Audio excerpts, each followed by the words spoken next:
Si tu entends des sifflements après une soirée, ou que tu mets souvent le volume de tes écouteurs à fond, alors il faut que je te dise un truc. T'es peut-être déjà en train de perdre ton audition, et ça, c'est irréversible. Aujourd'hui, on est exposé au bruit en permanence. Écouteurs, transport, vidéo, gaming, concerts. Sauf que notre oreille, elle n'est pas conçue pour ça.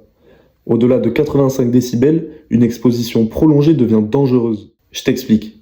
Dans ton oreille interne, il y a des milliers de cellules que l'on appelle cellules ciliées.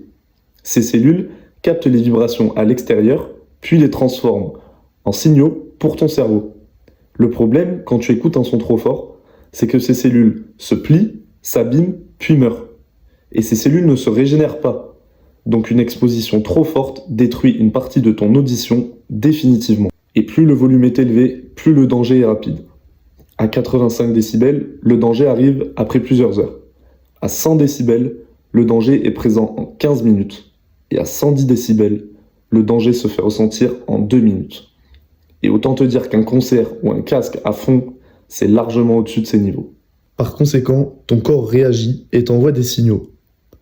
Si tu as des sifflements ou des bourdonnements, ce qu'on appelle des acouphènes, si tu as une sensation d'oreille bouchée ou encore une difficulté à comprendre dans le bruit, ce n'est pas normal.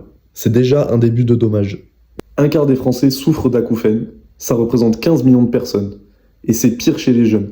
60% disent subir des troubles auditifs liés au bruit. Dans la moitié des cas, c'est lié aux loisirs, les concerts, les soirées, les boîtes ou tout simplement les écouteurs. Donc non, ce n'est pas un problème de vieux, ça touche principalement notre génération. Pour éviter d'en arriver là, tu peux déjà commencer par appliquer la règle des 60. Pas plus de 60% du volume maximum et pas plus de 60 minutes d'écoute d'affilée. En plus de ça, quand tu te rends à des concerts, il est vivement recommandé de porter des bouchons d'oreille. Ça réduit le volume, mais t'entends quand même la musique. Alors n'oublie pas, ton audition, tu n'en as qu'une. Et la perdre à 30 ans, c'est pas une fatalité.